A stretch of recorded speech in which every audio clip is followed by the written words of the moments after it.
바울이 오늘 16절에 사람이 의롭게 되는 것은 율법의 행위가 아니다. 하나님의 은혜로 우리가 의롭게 된다 이렇게 얘기했습니다. 지금 이 얘기가 베드로와 갈등이 있고 나서 연속적으로 쭉 이어지는 거죠.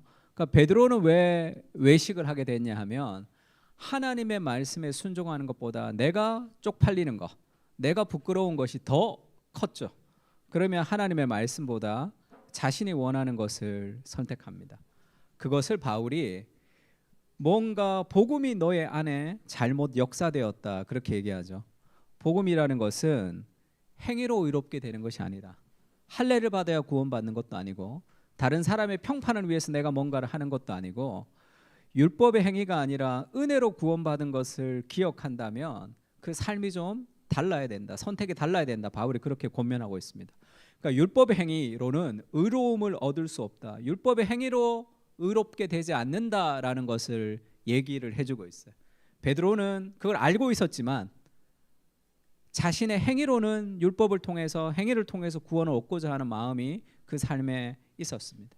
그러니까 율법의 행위로 의로움을 얻고자 하는 마음이 오늘날에는 어떻게 우리에게 이루어지는가? 베드로와 바울의 스토리가 아니라 이것이 오늘날에 우리에게는 어떻게 율법의 행위로 구원을 얻으려고 하는가 하는 것이 믿음으로 구원을 얻지만 플러스 알파가 있어야 된다고 생각하는 거예요. 뭐가 더해져야지 생각합니다. 내가 정말 행복해지려면 예수님을 믿고 플러스 알파가 있어야 된다고 생각해요. 뭐가 더해져야 된다. 그게 율법의 행위죠. 그것으로 의로워질 수 없는 거예요. 정말로 능력 있는 삶을 살려면 뭐를 더해야 되는 게 아니라 더하고 싶은 마음을 빼야 돼요. 그리스도만으로 만족하는 삶을 살아갈 때 삶에 능력이 생깁니다. 스티븐 코비가 쓴 책 중에 세븐 헤빗이라고 있죠. 성공하는 사람들 7가지 습관이라고 아주 예전에 굉장히 유명한 리더십 책이었습니다. 이 책에서 이제 스티븐 코비가 늘 하는 얘기가 인간은 의존적으로 태어나죠.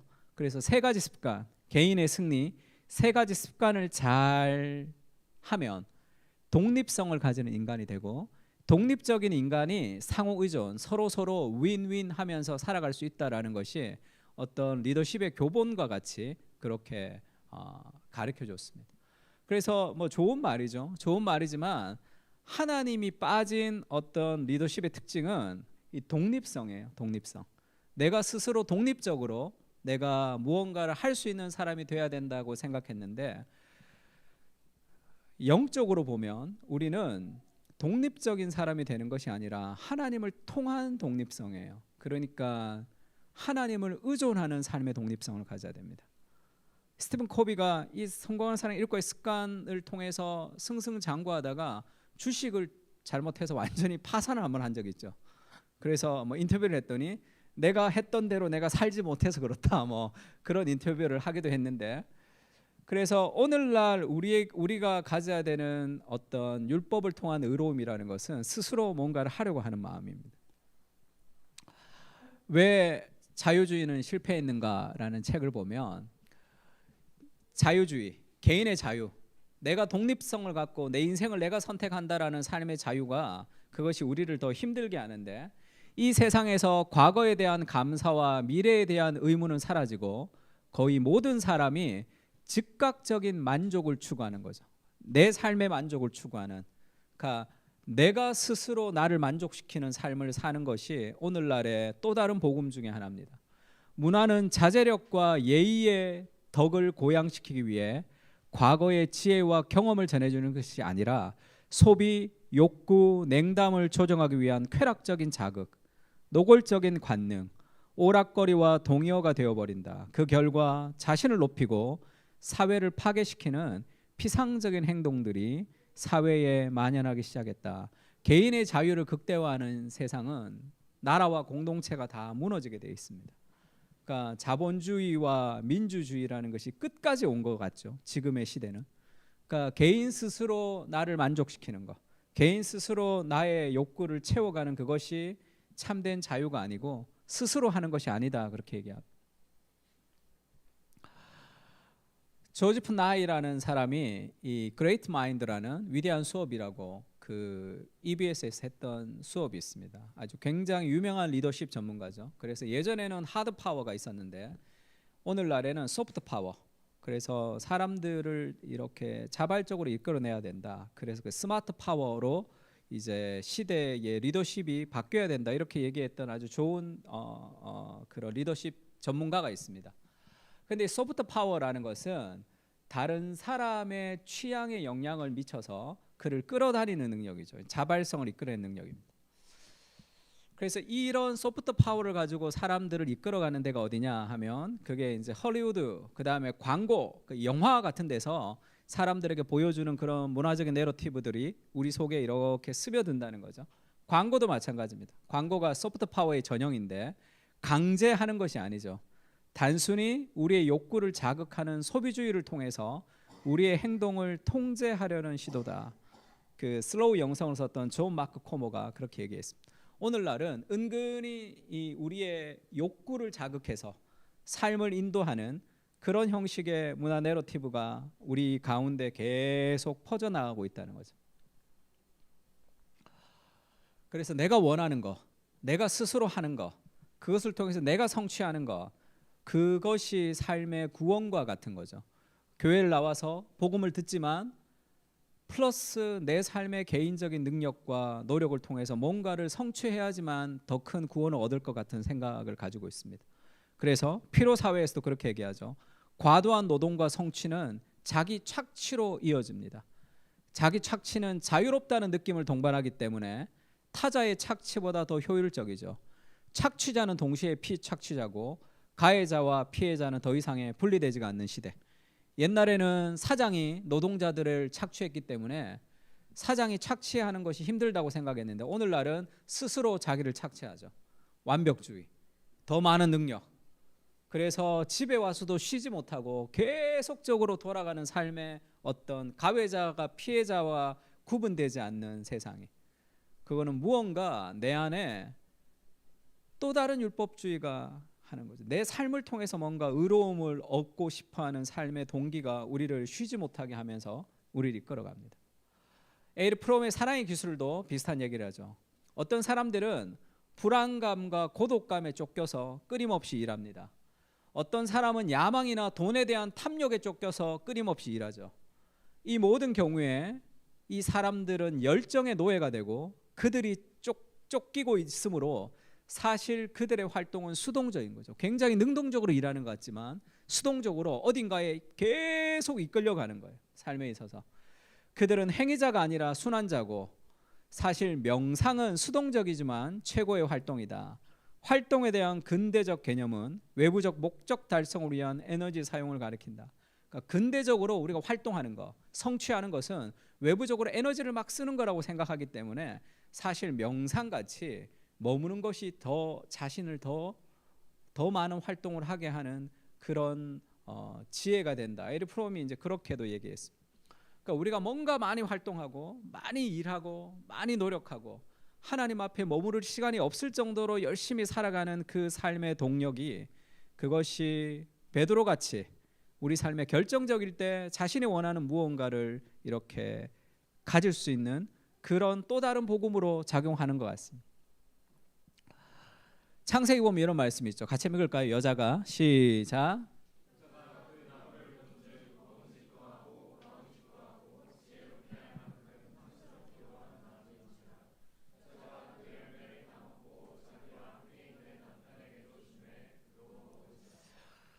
동산 중앙에 있는 나무의 실과를 먹지 말라라는 하나님의 말씀이 있습니다. 근데 하나님의 말씀보다 뭐를 따르는 거죠? 내가 원하는 내 삶의 욕구를 따르는 거죠.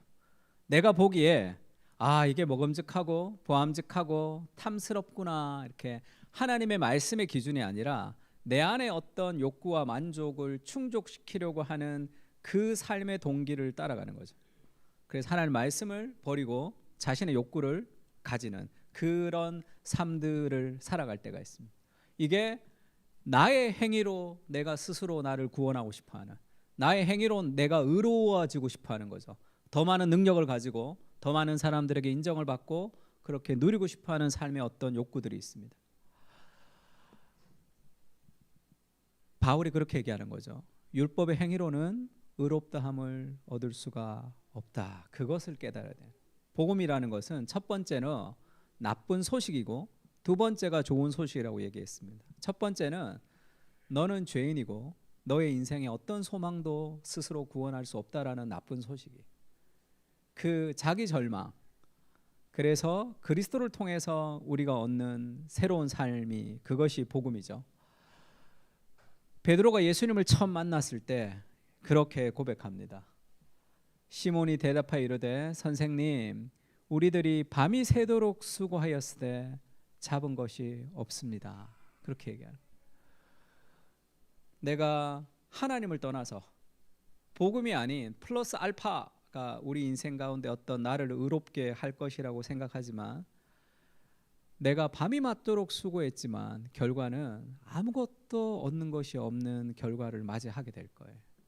그것을 깨닫는 거죠. 그래서 자신을 좀 내려놓아요. 은혜의 복음이라는 것은 플러스 알파를 내려놓는 거예요.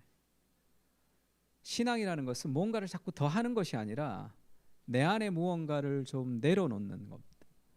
밤이 새도록 수고했지만 잡은 것이 없습니다. 그것이 하나님을 떠난 삶의 노력의 결과라는 것을 알아야 돼요. 결국은 그렇게 될 겁니다. 밤새 일하지만 아무것도 잡는 것이 없다라는 그 삶의 처절한 고백이 나온다.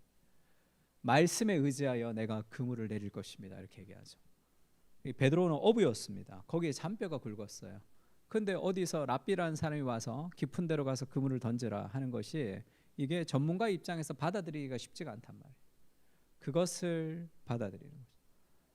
나의 지혜와 나의 상식과 나의 노력으로 아무것도 이룰 수 없다라는 삶의 고백이 그리스도의 말씀을 붙들고 살아가는 힘을 가지고 오는 거죠. 왜 하나님의 말씀 앞에 우리가 그렇게 시간을 내지 못하고 하나님 앞에 우리가 마음을 내지 못하는가 할 때는 결국 내 안에 다른 것들이 우리의 마음을 붙들고 있기 때문에 그렇습니다. 다른 복음, 그것이 우리를 이끌어가는 거죠. 결국은 고백할 거예요. 내가 정말로 밤이 새도록 수고했지만 잡은 것이 없습니다. 회사 마찬가지죠. 자녀도 마찬가지입니다. 온갖 내 삶의 정성을 다 썼던 그것이 결국은 아무것도 잡히지 않는 그럴 때가 있는 거죠. 율법의 행위로는 의로움을 얻을 수 없다라는 정신, 그것이 우리 삶에 하나님께서 새겨줘야 되는 마음이죠. 그런 자기 포기가 필요합니다. 어느 교수님이 그렇게 얘기했어요. 오늘날에 베이비 부머 이후의 세대들의 특징을 자기가 학교 생활을 하면서 쭉 봤더니 요즘 특히 사람들의 특징이 한 가지가 있는데, 그거를 entitlement, 그 단어로 정리를 했습니다. entitlement라는 게 권리가 있다는 거죠. 내가 권리가 있다, 내가 받을 자격이 있다, 그런 정신이 깔려 있다는 거예요.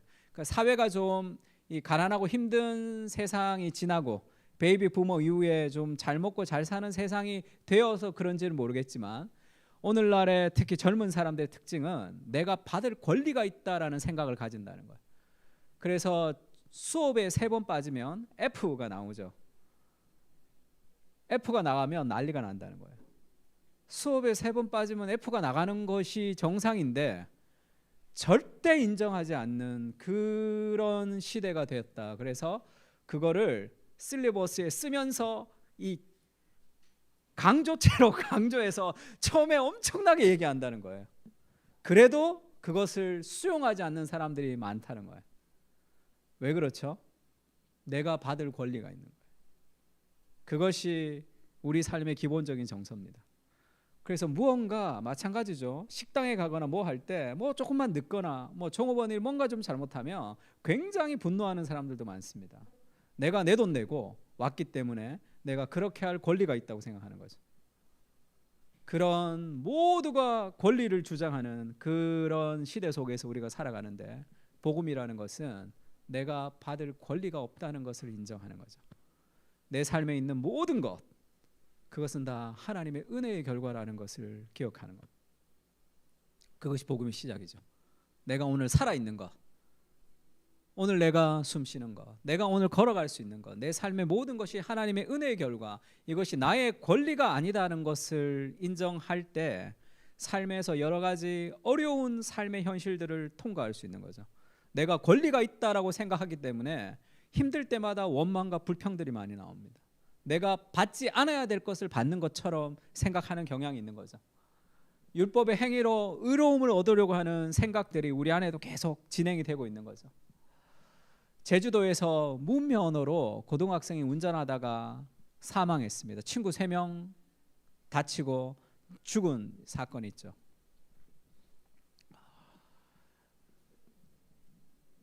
무면허로 운전을 해서 사고가 나서 죽었어요. 그러면 의학적으로는 숨을 쉬지 않을 때가 죽는 거죠. 근데 저 친구가 언제 죽었는지에 대해서 생각하면 무면허로 시동을 걸고 갈 때 이미 죽은 거죠. 사고가 나지 않았을 뿐입니다. 인생도 마찬가지예요. 무면허로 내가 내 인생의 주인이 되어서 미래를 알지 못하는 내 인생을 내가 운전하고 가는 거죠. 그래서 걱정이 많습니다. 걱정과 염려와 불안이 우리를 휩쓸죠. 내 인생을 내가 독립성을 가지고 내가 운전해 가야 된다고 생각을 하기 때문에 아직 사고가 안 났을 뿐이에요. 반드시 부딪히게 돼 있습니다. 나는 내 인생을 운전할 수 있는 능력이 없는 존재라는 것을 알아야 돼. 하나님, 나는 오늘 하루를 살아갈 수 있는 힘이 없습니다. 그때 하나님의 말씀에 경청을 하는 것이고 하나님 앞에 나갈 수 있는 거죠. 내가 내 인생을 인도할 때 어떤 현상이 일어나는가? 이 카이 알드만이라는 이 펜인가 제자인가를 썼던 사람이 4가지 특징을 얘기했습니다. 내가 내 인생의 주인이 될 때 나타나는 특징. 첫 번째 낙심이 낙심. 자신감과 열정의 상실이죠. 두 번째는 피로. 엄청난 피로감이 이렇게 있습니다. 세 번째는 분노죠. 분노. 뭔가 내 뜻대로 되지 않는 것에 대한. 네 번째는 불안이죠. 통제할 수 없는 사건을 두고 있다. 오늘 일주일의 삶에 내 인생을 돌아볼 때 낙심과 피로와 분노와 불안이 늘 있다면 내가 인생의 주인에 대해서 내 인생을 이끌어가기 때문에 그래. 율법의 행위로는 의롭게 될 수 없다라는 자기 인식이 필요한 거죠. 그러면 율법의 행위로 자기가 의로울 수 없다는 것을 인식하는 사람이 가지는 마음이 뭐냐? 감사입니다. 기쁨. 오늘을 내 삶을 허락하신 하나님의 은혜에 대한 감사가 있는 거예요. 그러니까 누가 내 인생의 주인이 되느냐, 그 삶의 문제를 바울이 지금 베드로에게 지금 얘기하고 있는 거죠. 인간의 행위로 의롭게 될 수 없다라는 그것이 우리 안에 있어야 된다. 그리고 두 번째는 그러면 복음으로 믿음으로 구원을 얻는다고 하는데 믿음으로 구원을 얻으면 그것은 죄의 방종으로 흐르지 않을까라는 생각을 하는 거죠. 그러니까 바울의 복음을 반대했던 사람들이 얘기하는 게 뭡니까? 바울은 메신저가 잘못됐다 이렇게 얘기하죠. 나는 사도다라고 바울이 변호합니다. 바울의 메시지가 문제가 있다 이렇게 얘기하죠. 그때 하나님으로부터 받은 메시지다. 사도들과 함께 인정을 받았다 이렇게 변호합니다. 세 번째 바울의 복음을 반대했던 사람들이 바울의 복음, 믿음으로 구원을 얻는 것은 도덕적 방종을 가지고 온다는 거예요. 믿음으로 구원을 이미 얻어버렸어. 그러니까 이미 얻었으니까 도덕적으로 방종하게 산다는 거죠. 행위로 구원을 얻어야지 마지막 날 하나님 앞에 갔을 때 구원받을지 안 받을지를 알아야지 더 열심히 살겠죠. 도덕적으로. 그런데 이미 구원을 받았다고 하니까 구원 받았네? 그냥 막 살면 된다 해서 바울의 복음은 도덕적인 방종을 가지고 온다라고 사람들이 공격을 했습니다.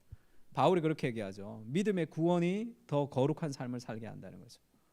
방종이 아니라. 행위로 뭔가를 하려고 하니까 방종하는 거지 믿음이 반드시 더 거룩하게 살게 한다는 것을 입증하고 있습니다. 만일 우리가 그리스도 안에서 의롭게 되려 하다가 죄인으로 드러나면 그리스도께서 죄를 짓게 하는 자냐? 결코 그럴 수 없느니라. 만일 내가 헐었던 것을 다시 세우면 내가 나를 범법한 자로 만드는 것이라. 내가 율법으로 말미암아 율법에 대하여 죽었나니 이는 하나님에 대하여 살려 하려 함이라. 바울은 이 복음을 따라 살아가는 것이 방종이 아니라 더 큰 거룩을 만들어낸다 이렇게 얘기해요. 내가 율법에 대해서 죽었다. 다시 그것을 막 지켜야 될 필요가 없다. 하나님에 대해서 살기 때문이다 이렇게 얘기합니다. 그런데 그럼 율법을 안 지켜도 된다고? 그러면 도덕적으로 방종하지 않을까? 로마서에도 계속 그것을 공격하는 거죠. 율법을 지켜서 복을 받는 것이 아니라 하나님의 은혜의 감사가 율법을 지키도록 하는 거죠. 율법을 안 지키지는 않습니다. 그러나 율법을 지키는 동기가 뭐냐는 거죠. 그게 은혜의 동기죠. 사랑 가운데 율법을 지켜가는 그것이 복음의 능력이다. 바울이 그렇게 얘기해요. 그리고 사랑이 아니고서는 율법을 지킬 수 없다. 그러니까 율법의 방종이, 복음은 율법의 방종이 아니라 진정한 율법을 지키는 사람으로 만들어준다. 그 얘기를 하고 있죠. 근데 왜 복음이 죄를 방종하게 되는가? 이런 생각을 사람들이 왜 하느냐 하면, 왜 구원을 받았으면 도덕적으로 우리가 거룩한 삶을 살아가는 동기로 잘 연결되지 않느냐 하면 복음에 대한 이해가 좀 부족하기 때문인데, 그런 생각하는 사람들 있죠. 이 강도가, 십자가에서 달려 있었던 강도가 마지막에 예수님을 영접하고 죽었습니다. 너무 좋겠다. 너무 좋겠다. 막 죄 짓고 살다가 마지막에 내가 딱 예수 믿고 천국 가면 너무 좋겠다 이렇게 생각하는 사람들이 있어요.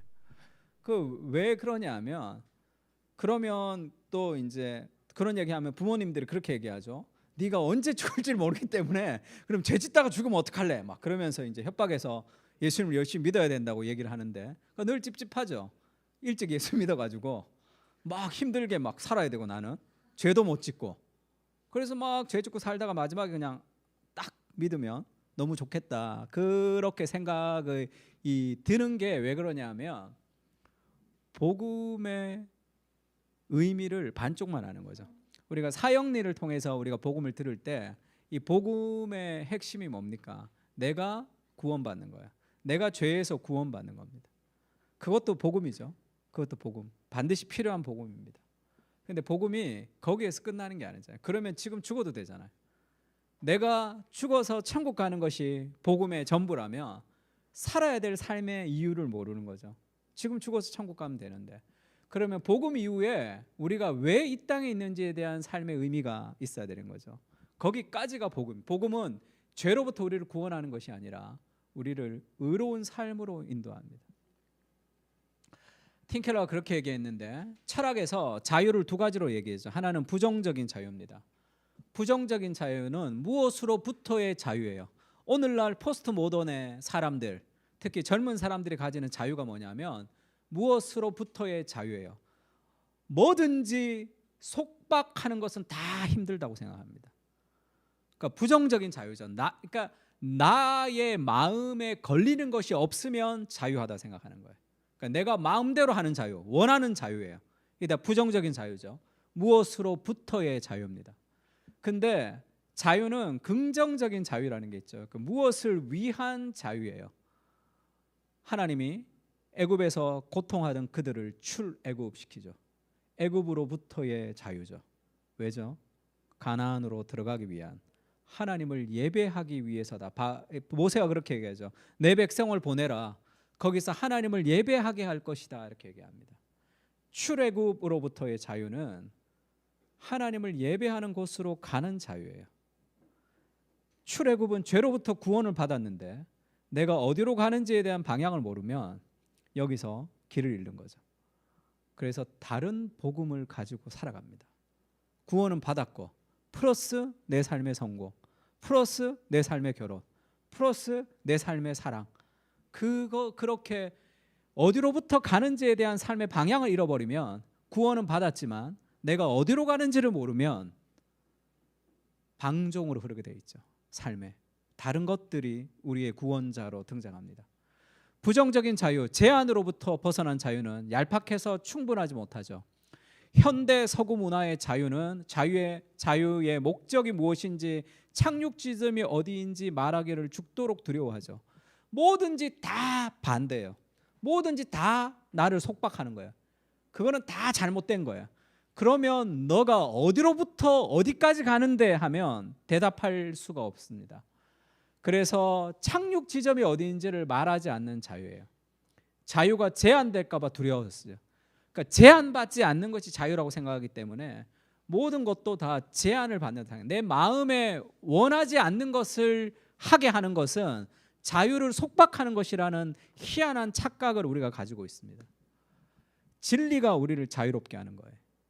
그러면 하고 싶지 않은 것을 할 수 있고 하고 싶은 것을 하지 않을 수 있는 자유가 있어야 되죠. 그것을 하는 동기가 사랑이라는 거예요.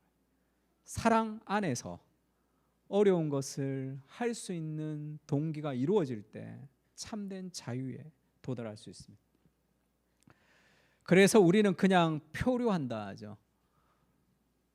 구원은 받았는데 이 구원이 어디로 가야 되는지에 대한 방향을 모르면 표류하게 되는 거예요. 그래서 이 복음이 죄를 짓게 하는 것이냐? 바울이 절대 그렇지 않은데 이 복음의 방향이 없을 때 삶에서는 다른 것들을 채워갈 때가 있습니다. 에베소서 2장 10절 같이 읽을까요? 시작.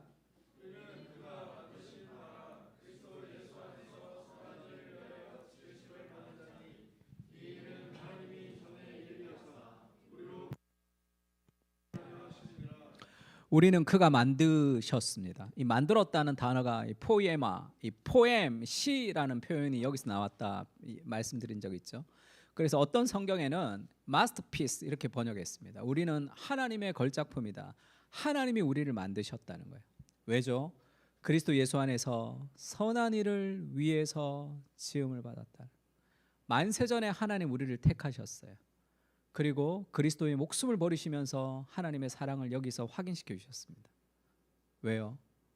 하나님이 하고 싶어 하시는 하나님의 목적이 있는 거예요. 거기까지 우리를 인도하는 거죠. 그것이 인생에서 가장 행복한 삶의 비결입니다. 우리는 선한 일을 위해서 지음을 받았다. 이 일은 하나님이 전에 예비하사 우리로 그 가운데 행하게 하려 하심이라. 그러니까 선한 일을 행하는 삶의 자유가 있어요. 우리가 가야 될 이 목적 지점이 있습니다. 그걸 놓치면 방향을 잃어버려요. 다른 것에 구원을 찾습니다.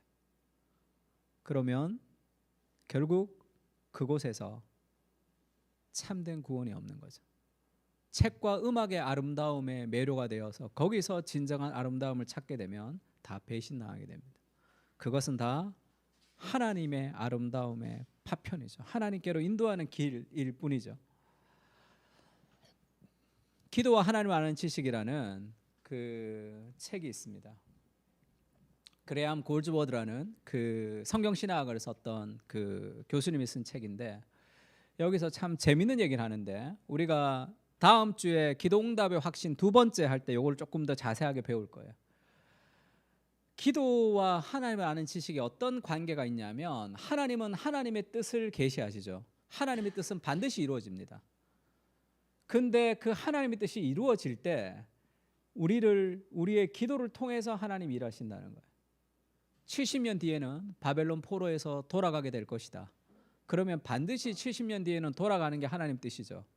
그러나 너희가 기도하여야 할지라. 하나님 우리의 기도를 통해서 하나님의 역사를 이루신단 말이에요. 그러면 이 구원을 받고 나서 내가 하나님의 역사에 동참하는 그 은혜와 목적을 이해할 때 인생은 이것을 위해서 하나님이 나를 젊은 날에 부르셨구나라는 삶의 확신이 있습니다. 그 삶의 목적이죠. 하나님의 역사가 지금도 이 땅 가운데 흘러가죠. 마지막 날에 완성될 겁니다. 그 과정 속에 하나님 우리를 부르신다는 거예요. 우리의 기도를 통해서, 우리의 헌신을 통해서, 우리의 삶을 통해서 하나님의 역사를 이루시는 거예요. 그 목표가 있을 때 인생은 열정적으로 살아갈 수 있고 하나님 앞에 기도할 수 있습니다. 왜 매일 기도하지 못하는 줄 알아요? 기도를 화재 보험같이 써서 그래요. 힘들면 가지고 오고 힘들면 가지고 오고 삶의 목적을 이루는 하나님의 뜻을 이루는 삶의 과정 속에 기도를 두지 못하고 나 개인의 화재 보험용으로 기도를 쓰기 때문에 매일매일 기도할 이유가 별로 없는 거예요. 뭔가 심각한 문제가 생기지 않으면 뭔가 가족이 아프거나 망하거나 내가 어렵거나 힘들어지면 기도하죠. 그때 하나님 위로를 가지는 화재 보험같이 기도를 사용하기 때문에 그렇습니다. 인생의 목적이 있죠. 하나님 이루고 싶어하는 삶의 목적이 있습니다. 그것을 붙들 때 기도하게 되죠. 그리고 그 기도를 통해서 하나님이 우리 인생의 역사 가운데 이루어 주시는 하나님의 역사를 경험하면서 삶의 어떤 기쁨을 누리는 거죠. 빌립보서 같이 읽을까요? 너희 안에서 시작.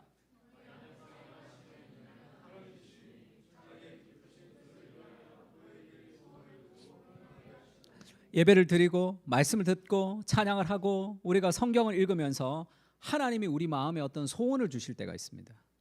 하나님의 뜻을 우리에게 소원을 통해서 하나님이 이루시거든요. 그것이 어떤 슬픔일 수도 있다고 얘기했죠. 어떤 분노일 수도 있다고 얘기했습니다. 세상을 보는 어떤 분노, 세상을 향한 어떤 슬픔일 수도 있어요. 그리고 내 마음에서 이루고 싶은, 세상을 향해서 이루고 싶은 내 삶의 어떤 간절한 소망일 수도 있습니다. 하나님은 그거를 우리의 마음의 소원으로 주신단 말이에요. 그러면 그거를 기도하면 돼요. 그리고 그것을 위해서 내가 할 수 있는 일들을 준비하면 됩니다. 그러면 하나님의 역사 속에서 그것이 사용되는 거예요. 내 안에 있는 분노, 슬픔, 내 안에 있는 어려움 같은 것이 있으면 그거는 하나님이 내 안에 뭔가를 넣어주신 거죠. 기도하십시오. 학교가 왜 이 모양이야? 그런 느낌이 들면 기도하세요. 그래서 그 모양인 학교 속에서 하나님이 역사하시는 하나님의 역사를 기도를 통해 나를 통해 이루어가는 거예요. 내 안에 소원을 주시고 기도를 하면서 하나님이 점점 선명하게 해주시고 그리고 연대를 통해서 일을 만들어가면서 모든 하나님의 역사들은 변화를 일으킨 거예요. 가정이 왜 이래? 기도. 마음의 소원, 나라 꼴이 왜 이 모양이야? 기도하세요. 그것을 통해서 하나님이 일하신다. 그렇지 못하면, 내가 그 안에 동참하지 못하면 어떻게 되는지 압니까? 늘 그 현실에서 동떨어져서 불평불만만 하는 희한한 신앙인으로 전락하게 돼 있어요. 이번 주에 인천에서 로잔 대회가 있었습니다. 뭐 말도 많고 탈도 많은데 지금 이런 대형 집회가 뭐 필요하냐 안 하냐, 그럼에도 불구하고 로잔에 대해서 긍정적으로 생각하는 사람들은 주로 로잔에 참여했던 사람이에요. 거기에서 굉장히 비판적으로만 계속 얘기하는 사람은 로잔에 참여하지도 않고 서울 선언문을 봤더니 너무 실망스럽다 막 이렇게 계속 얘기하는 거죠. 기도는 우리를 동참시킵니다. 하나님의 역사 가운데. 그래서 복음이 우리를 방종하지 않는 이유는 복음은 목표가 있는 거죠. 우리가 아까도 찬양했죠. 하나님이 만세전에 우리를 택하셨습니다. 그리고 그리스도의 목숨을 버리시면서 우리에게 확증해 주셨죠. 그리고 마지막 날에 우리는 영광스럽게 될 거예요. 뭐가 무섭습니까? 이보다 더 확실한 게 어디 있어요? 너의 인생을 통해서 내가 일할 것이다. 그 삶의 확신을 가지고 준비하고, 그 목표가 없으면 자꾸 옆으로 빠지게 돼 있어요. 하루 종일 넷플릭스나 보면서 이 마음의 만족을 위해서 살아가는 삶을 살아갈 수밖에 없습니다. 그 하나님의 목표가 있을 때 삶을, 이 포커스된 인생을 살아갈 수 있는 거죠. 하나님 우리 마음에 소원을 주시는 것을 기도하세요. 그래서 그것이 우리 인생 가운데 이루어질 수 있도록, 어떤 거는 너무 황당해, 도저히 이룰 수 없어, 그래서 기도할 수 있는 거죠. 내가 이룰 수 있으면 기도 안 하지. 내가 이룰 수 없는 삶의 여러 가지 것들을 가지고 기도하는 거죠. 기도를 통해서 하나님이 나를 통해 그 일들을 이루어 가시는 것을 볼 때 인생에 그보다 더 의미 있는 인생은 없습니다. 하나님의 역사 안에 우리를 초대하는 거죠. 내가 능력이 없습니다. 저는 공부를 못했습니다. 저는 실력이 없습니다. 그 한계를 좀 벗어나야 돼. 내가 너를 선택했다. 만세전에 내가 너를 계획했다. 그리고 그리스도의 목숨을 버리면서 내가 너를 건졌다. 그리고 너의 마지막은 영광스러워질 것이다. 우리 인생 망하지 않습니다. 기도하면서 하나님 앞에 발걸음을 띄면 돼. 그렇게 되지 않을 때 어떻게 되냐면 이 생각 중독이라고 요즘 제가 참 재밌게 읽고 있는 책인데, 생각 과잉은 현대의 새로운 유행병이래요. 생각이 많다는 것은 모든 것이 잘 돌아간다는 신호로 여기기도 하지만 종종 모든 것이 잘 돌아간 나머지 개인이 감당할 수 없을 지경에 이르게 되죠. 생각할 게 너무 많아. 고려해야 될 것도 너무 많고, 우리는 삶의 스트레스와 복잡성을 처리할 수 있을 정도로 진화하지 못했고, 이 사람 예수 믿는 사람이 아니니까 이렇게 썼죠. 우리의 능력이 그 정도 안 된다.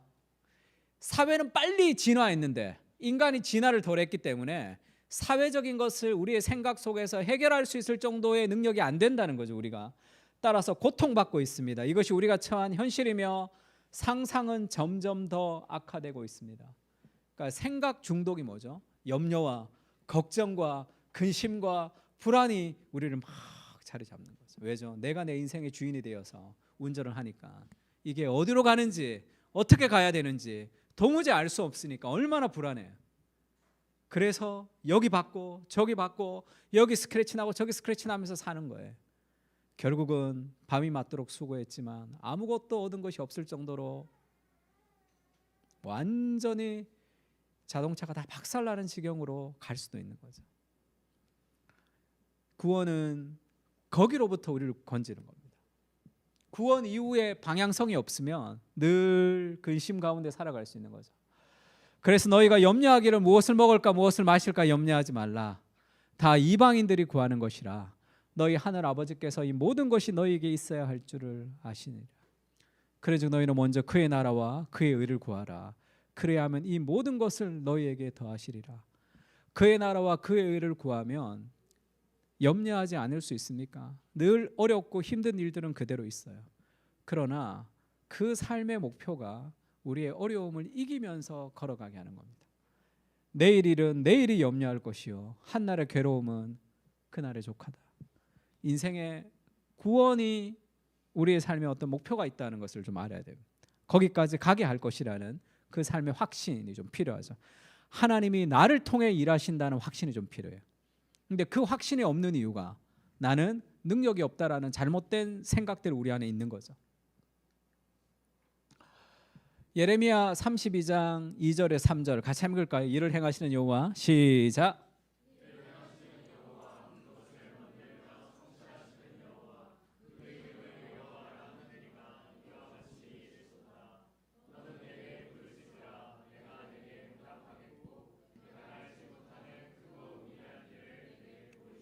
아멘. 이런 말씀을 가지고 기도하세요. 일을 행하시는 여호와, 그것을 만들어 성취하시는 여호와, 하나님이 일을 계획하시고 하나님이 완성하시는 거예요. 나를 동참시키는 겁니다. 하나님의 역사 안에. 그러니까 걱정할 게 뭐 있어요? 하나님이 만드신 그 일, 하나님이 내 안에 소원을 주신 일은 하나님으로부터 시작된 일이고 하나님이 완성하실 거예요. 나의 기도를 동참해서 하나님이 일하게 하십니다. 그 삶의 소망이 있어야 되는 거죠. 제가 IBP에서 십자가 형태의 하나님 안에 살다라는 책을 이제 한 권 보내주면서 목사님 그 서평을 좀 써주면 좋겠다 그래서 제가 한 달 정도 좀 읽고 서평을 써서 좀 보냈습니다. 아마 오늘 내일 나오면 제가 보내줄 텐데, 그러니까 이런 식의 책들이 많아요. 그 다음에 예수 왕의 복음, 이 매트 베이츠 같은 이런 유의 신학 책들이 요즘 많이 나옵니다. 이게 어떤 종류냐면 개인이 구원받는 거, 그것만이 복음이 아니다. 복음은 하나님 나라의 왕의 복음이다. 그렇게 얘기합니다. 그래서 이 사형리의 부족함을 이 왕의 복음으로 이렇게 채우고 하나님 나라의 복음이라고 채우고, 십자가 형태 안에서 살다라는 것도 이 칭의를 굉장히 넓힙니다. 칭의는 거룩한 삶으로 인도한다. 이렇게 좀 넓혀져요. 근데 문제가 뭐냐면 하나님 나라의 복음, 하나님의 나라를 자꾸 생각하면서 이 개인의 구원이 좀 사라지는 문제가 있습니다. 그러니까 좀 새로우니까, 그래서 칭의를 너무 뚱뚱하게 만들어가지고 뭔가 이렇게 헷갈리는, 목회적으로 헷갈리는 지점이 많아요. 그래서 그 두 가지를 좀 지적을 했는데, 그러니까 고전적 칭의는 개인의 구원이에요. 개인이 십자가에서 예수님이 날 위해 돌아가셨다는 것으로부터 출발합니다. 그것만이 있어서 문제지 왕의 복음, 하나님 나라의 복음, 그래서 그것만 있어 가지고 되는 게 둘 다가 아니라 연결이 돼야 되는 거죠. 그래서 J.I. 패커가 그렇게 얘기해요. 우리는 진노와 저주 아래에 있는데 예수님은 우리를 대신해서 진노와 저주와 심판을 받으셨습니다.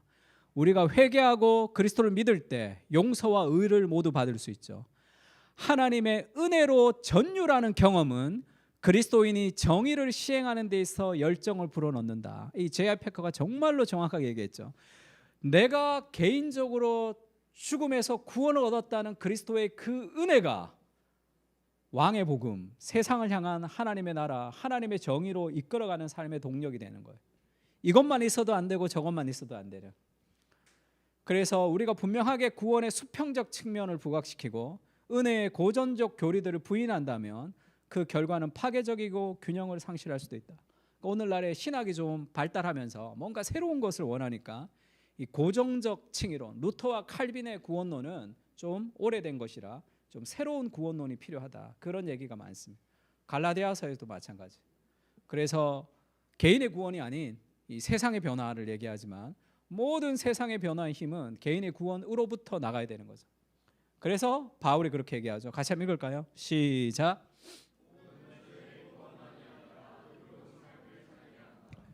이 은혜가 여기까지 인도하는 거예요. 바울이 그렇게 얘기하죠. 내가 그리스도와 함께 십자가에 못 박혔다. 그런즉 이제는 내가 사는 것이 아니요 내 안에 그리스도께서 사시는 것이다. 내가 육체 가운데 사는 것은 나를 사랑하사 나를 위하여 자신을 버리신 하나님의 아들을 믿는 믿음 안에서 사는 것이다. 이렇게 얘기합니다. 내가 그리스도와 함께 십자가에 못 박혔다. 이것이 내가 자아가 없어지는 것은 아니에요. 자아가 없어지고 그리스도가 내 안에 살아서 내가 가만히 있으면 저절로 뭔가가 이루어지는 것은 아닙니다. 그러면 내가 그리스도의 십자가에 못 박혔다는 게 무슨 말이냐면 하이델베르그 요리문답의 60문답에 하나님 앞에서 우리가 어떻게 의로워질 수 있습니까? 이런 질문이 있죠. 이 질문에서 답이 그렇습니다. 기독교 교리죠. 오직 예수 그리스도에 대한 진정한 믿음에 의해서만 의로워질 수 있습니다. 비록 내 양심이 나를 고소할지라도 내가 하나님의 모든 계명을 심각하게 어겼으며 그 중에 어느 것도 지키지 못하였으며 아직도 모든 죄악 가운데 기울어져 있으며 나의 어떠한 공로가 없음에도 불구하고 순전히 하나님의 은혜로 말미암아 하나님께서는 마치 내가 전혀 어떤 죄도 짓지 않는 것처럼 마치 내가 모든 것을 순종한 것처럼 그리스도께서 나를 위하여 순종하신 것으로 인해 내가 그리스도의 완전한 속죄와 의로움과 거룩을 나의 것으로 인정해 주셨습니다. 정말 복잡하게 만들었는데 이게 기독교 신앙의 핵심이죠. 나는 그리스도가 내 안에 산다고 하면 내가 거룩한 삶을 막 살아가는 삶을 저절로 살아가는 게 아니죠. 여전히 양심이 고소합니다. 나는 계명을 못 지켜요. 늘 죄를 짓고 살아갑니다. 근데 왜 내가 의롭다고 얘기하느냐 하면 그리스도가 나를 위해서 순종해 주신 거죠. 예수님이 우리에게 하신 순종이 두 가지라 얘기했죠. 첫 번째는 십자가에서 죽으심으로 내가 받아야 될 죄의 형벌을 가져가셨습니다. 수동적인 순종이라고 그랬죠. 두 번째는 내가 율법을 지켜야 되는 모든 율법을 나는 못 지키니까 예수님이 대신 지켜주셨죠. 예수님이 1살 때부터 예수님이 돌아가실 때까지의 전 인생은 모든 율법을 100% 지키는 인생이었죠. 그래서 나를 대신해서 예수님이 다 행해 주신 그 예수님의 의를 우리에게 믿음으로 주는 것이 이신칭이죠.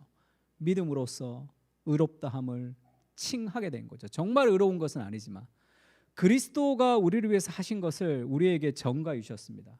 그래서 하나님이 우리를 어떻게 보시죠? 마치 전혀 어떤 죄도 짓지 않는 것처럼 우리를 보신다는 거예요. 내가 모든 것을 순종한 것처럼 우리를 보시죠. 그게 하나님이 우리를 보시는 마음이에요. 그러니까 내가 하나님 앞에 잘못되었고 하나님이 나에게 인색하시고 하나님이 나에게 벌을 주시는 분이시다라는 그것은 그리스도의 죽음을 헛되게 여기는 겁니다. 내가 연약하지만 하나님 앞에 완전한 자로 하나님이 나를 인정해 주시는 거죠. 그리스도 때문에. 그러니까 하나님이 나를 어떻게 보시는가 할 때 우리의 첫 인상이 뭐야 되냐면 하나님이 예수님을 보실 때 어떻게 보실 것 같아요? 그 마음으로 우리를 보시는 거예요. 근데 은밀하게 얘기하면 예수님을 보실 때의 마음보다 더 사랑스럽죠. 그리스도의 목숨과 우리를 바꿨기 때문에 그렇습니다. 그것이 우리의 정체성이죠. 그래서 자기 자신에 대해서 부정적으로 정죄하는 모든 정죄에 대해서 자유하게 해준다. 복음이라는 것이. 왜냐하면 나는 어떤 죄도 짓지 않고 완전히 순종한 것처럼 인정해 주시죠. 이제 내가 해야 할 것은 믿음으로 이러한 유익들을 받아들이는 거예요. 받아들이는 거. 그것을 받아들이지 못하기 때문에 내가 좀 못하면 자기를 정죄하고 내가 좀 잘하면 삶에 교만하는 행위의 구원의 의로움을 얻는 것으로 자꾸 돌아간단 말이에요. 지금 하나님이 나를 어떻게 보시냐? 너무 사랑스러워 미칠 것 같은 눈빛으로 나를 보신다는 그 삶의 기쁨과 안정이 있을 때 인생의 어떤 힘든 상황 속에서도 끝없는 하나님의 사랑이 나와 함께 있다는 것을 붙들 때 그 상황을 통해서 하나님이 일하실 것이라는 확신이 생기는 거죠. 웨스트민스터 대요리 문답의 33문은 어떻게 얘기합니까? 칭의란 무엇입니까? 칭의는 하나님의 값없는 은혜의 행위로서 그 안에서 하나님은 모든 죄를 용서하시고 그의 앞에서 의롭다고 인정하시고 받아들이시는 거죠. 그러나 이것은 우리 안에 이루어진 어떤 것 때문이 아니라 오직 그리스도의 완전한 순종과 완전한 속죄의 공로를 우리에게 전가시킴으로써 이루어지며 이는 오직 믿음으로만 받아들여집니다. 이 믿음 또한 하나님의 선물입니다. 그것이 우리가 플러스 알파를 해야지 뭔가 이루어지는 것이 아니라 복음으로 이미 모든 것이 이루어졌다는 것을 믿을 때 그런 일들이 우리 가운데 일어날 수 있습니다. 그 순서가 바뀌는 거예요. 이사야서에 보면 예수님에 대해서 그렇게 얘기하죠. 예수님은 하나님의 아들이신데 그가 범죄자 중 하나로 헤아림을 받았다는 거예요. 왜 범죄자 중 하나로 헤아림을 받았죠?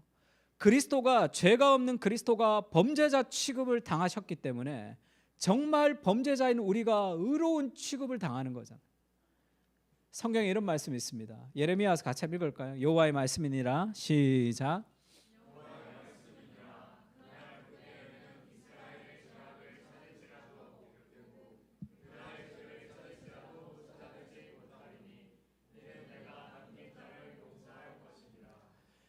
그날 그때에 이스라엘의 죄악을 찾아도 없을 것이다. 그 죄악을 찾아내려도 찾지 못할 것이다. 왜 그렇죠? 그리스도께서 우리의 모든 죄를 가져가셔서 더 이상의 정죄함이 없는 인생을 우리가 살아가는 거죠. 아가서에 보면 자기의 아내인 그리스도의 교회를 향해서 신랑 되시는 예수님이 그렇게 얘기하죠. 내 사랑 너는 어여쁘고도 어여쁘다. 너울 속에 있는 내 눈이 비둘기 같고 내 머리털은 길르앗산 기슭에 누운 염소떼 같구나. 그렇게 아름답게 보시는 거예요. 나의 사랑 너는 어여쁘고 암이 흠이 없구나. 내 신부야 너는 레바논에서부터 나와 함께하고 레바논에서부터 함께 가자. 내 누이 내 신부야 네가 내 마음을 뺏어갔구나. 내 눈으로 한번 보는 것과 내 목에 구슬한 꿰미로 내 마음을 빼앗았구나. 우리를 보실 때 우리의 연인으로 우리의 신부로 우리의 신랑으로 결혼의 관계로 이 그리스도와 그리스도의 백성 하나님과 하나님의 백성을 설명합니다. 그것은 연합을 의미하는 거예요. 그리스도의 십자가에 죽으시면서 우리와 연합이 되어 있다는 걸 얘기하죠. 그래서 하나님이 나를 정말로 아름다운 신부로 보시는 거예요. 눈에 콩깍지가 씌었기 때문에. 근데 이 신부는 어떤 신부죠? 1장 4절에 보면 예루살렘 딸들아 내가 비록 검으나 아름다우니 내가 햇볕에 쬐어서 거무스름할지라도 흘겨보지 말 것이라. 그래서 이 여인이 흑인이다 그렇게 표현하는 신학자도 있고 그리고 이 여인이 밭에서 일하는 여인으로 이렇게 묘사되죠. 그래서 햇빛에 너무 거울려서 피부가 백옥 같은 게 아니라 거무스름한 피부를 갖고 있는 이 신부를 향해서 그리스도가 나의 사랑 너의 어여쁜 자야. 네가 눈빛만 한번 나한테 주어도 내 마음이 다 너에게 가는구나. 그렇게 얘기하는 그 삶의 정체성이 있어야 돼. 내가 비록 검고 부족하지만 그리스도의 완전한 상을 받고 있다는 그 삶의 안정감이 있을 때 살아갈 수 있는 거죠. 로마서 8장 11절 같이 한번 읽어봅시다. 시작.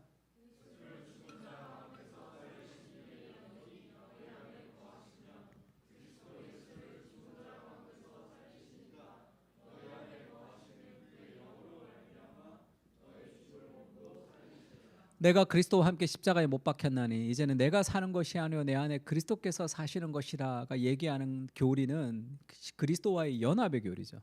연합. 지금 내 안에 나 혼자 기도하면 하나님이 하늘에서 뭘 주시고 나 혼자 힘겹게 살아가는 존재가 아니라 내 안에 그리스도께서 사신다는 거예요. 그것을 믿어야 되는 거죠. 예수를 죽은 자 가운데 살리시는 이니 너희 안에 거하시면 그리스도 예수를 죽은 자 가운데 살리시니가 너희 안에 거하시는 그의 영으로 말미암아 너희 죽을 몸도 살리시리라. 지금 내 안에 그리스도가 함께 있다. 바울이 그 얘기를 합니다. 그 그리스도의 은혜와 그리스도와의 연합을 통해서 내가 살아가는 존재인 것을 좀 기억하라 이렇게 얘기하죠. 그것이 드러내는 것은 어렵고 힘든 일을 감당합니다. 사랑하면 힘든 것을 감당할 수 있는 거죠. 이찬스 목사님이 오카는 목사님 돌아가시고 그런 얘기를 한번 했어요. 오카는 목사에게 배워야 될 것이 있는데 그것이 억제력이다 이렇게 얘기했습니다. 제가 조금 단어 선택이 좀 기분이 안 좋았어요. 제자 훈련하면 다 막 이렇게 좀 힘들다고 생각하는데 옥 목사님한테 배워야 될 게 억제력이라 그러니까 막 금욕주의 같은 느낌이 들잖아요. 그리고 옥성호 씨라고 그 아들도 자기 아버지를 보면서 나는 절대 목사 되면 안 되겠다는 걸 알았다는 거예요. 목사가 된다는 것이 굉장한 자기 절제. 그게 너무 힘들어 보여가지고 자기는 목사 되어서는 안 되겠다는 생각을 했다 그러더라고요. 근데 조금 기분이 별로 안 좋았습니다. 그럼 뭔가 옥 목사님은 막 하고 싶은 걸 막 참고 막 그렇게 살아간 사람처럼 느껴지잖아. 근데 복음이 그런 억제력이 아니고 이 옥 목사님과 같이 있었던 여동생이 이제 옥 목사님에 대한 인터뷰를 한번 한 적이 있습니다. 중학교 때 수련회를 갔다 왔는데 목사님이 은혜를 많이 받았다는 거예요. 그 아버지가 농사 일 안 하고 공부시키지 않고 일하게 하려고 했는데 공부를 자꾸 해서 매일 때렸답니다. 매일 때리면서 이제 일도 안 하고 또 일도 잘 못하고 하니까 좀 이 몸이 튼튼하지 못해 일도 잘 못하고 하니까 아버지가 계속 때렸대. 그러니까 공부하고 싶은데 공부는 못하고 아버지는 마음에 안 들고 계속 맞고 그 일들이 반복이 됐다는 거예요. 근데 어느 날 수련회를 갔다 왔는데 오빠가 좀 달라졌다는 거예요. 그래서 면사무소 철조망 울타리에 자기 동생 데리고 가서 중학생이 주 달려 죽은 십자가를 4절까지 계속 반복해서 부르면서 많이 울었다는 거예요. 근데 온 세상 만물 가져도 주 은혜 못다 갚겠네. 그 부분을 계속 반복하면서 울었다는 거예요. 그리스도가 내 안에 산다는 것은 저절로 거룩한 삶을 살아가는 것이 아니라 그리스도가 내게 베풀어 주신 그 은혜의 감격이 커서 내 인생을 드리고 싶은 거예요. 내 인생이 어떻게 되어도 좋은데 이 사랑을 좀 갖고 싶습니다라는 그것이 거룩의 동기가 되는 거죠. 온 세상 만물 다 가져도 주 은혜 못다 갚겠네. 그걸 갖고 싶은 거예요. 그러고 나서 오빠가 완전 바뀌었다 그러더라. 그걸 어떻게 알 수 있냐? 아빠가 계속 때리는데 오빠가 한 번도 반항하지 않았다. 늘 방에 가서 울었는데 오빠가 완전히 삶이 바뀌었다 그러더라. 복음이라는 것은 어려움을 견디게 하는 힘이 되는 거죠. 삶에 있어서 하나님의 은혜가 우리의 삶의 헌신의 동기로 자리 잡는 거죠. 그래서 바울이 그렇게 얘기합니다. 내가 하나님의 은혜를 패하지 아니하노니 만일 의롭게 되는 것이 율법으로 말미암으면 그리스도께서 헛되이 죽으셨느니라. 그리스도께서 너를 위해서 죽으셨어요. 목숨을 버리는 사랑으로 우리를 사랑했습니다. 그것이 마음 깊이 새겨져야 돼요. 플러스 알파가 아니라 이미 우리에게 주신 그 복음이 우리 마음 깊이 새겨져야 돼요. 그러면 세상에서 나처럼 사랑받는 존재가 없다라는 그 삶의 완전한 인정이 우리를 인도하게 됩니다. 그리고 내가 그리스도를 위해서 뭔가를 하고 싶어지는 거죠. 그렇게 하나님의 역사를 이루어가는 사람이 되는 것이 그게 복음이죠. 율법과 뭐가 다르냐? 즐겁게 그 일을 하는 겁니다. 어렵고 힘들지만 즐겁게 하는 거예요. 제가 제자훈련 숙제 이번 주에 보면서 그런 내용을 한번 봤는데 직장에서 일하는 게 좀 힘들었는데 그 두 가지 생각이 좀 났다. 하나는 내가 쉬고 남편이 혼자 일하는데 그거를 좀 도와줄 수 있는 거죠. 그러면 좀 힘든 거 내가 좀 참을 수 있는 힘이 좀 생기겠다. 그리고 내가 좀 힘들지만 내가 이 월급을 타면 교회에 헌금도 하고 사람들도 좀 도와줄 수 있다. 그 생각을 하면 오늘의 어려움을 내가 조금 더 내가 이길 수 있는 힘이 생긴다. 그런 숙제를 제가 한번 봤습니다. 복음이라는 것은 환경을 없애주지는 않는 거죠. 그러나 그리스도의 그 사랑이 우리의 삶에 여러 가지 어려운 희생들을 할 수 있게 하는 삶의 동력으로 자라는 거죠. 그렇지 않으면 그리스도께서 왜 죽으셨어요? 너무 헛된 거 아니에요? 그리스도께서 목숨을 버리신 그 사랑을 우리가 좀 깊이 느끼고 그 은혜의 동력으로 우리가 삶을 순종하는 그런 인생이 좀 되면 좋을 것 같아요. 그거를 좀 기도했으면 좋겠습니다. 흔한 복음, 그리스도께서 나를 위해 죽으셨다는 거 모르는 사람이 어디 있습니까? 그것이 내 마음 깊이 새겨질 수 있도록 하나님 은혜를 좀 주셔서 내 삶의 그 무엇도 흔들 수 없는 그 삶의 동력이 복음으로 내 삶을 채워주십시오. 그런 마음의 소원이 좀 있었으면 좋겠습니다. 같이 한번 찬양할까요?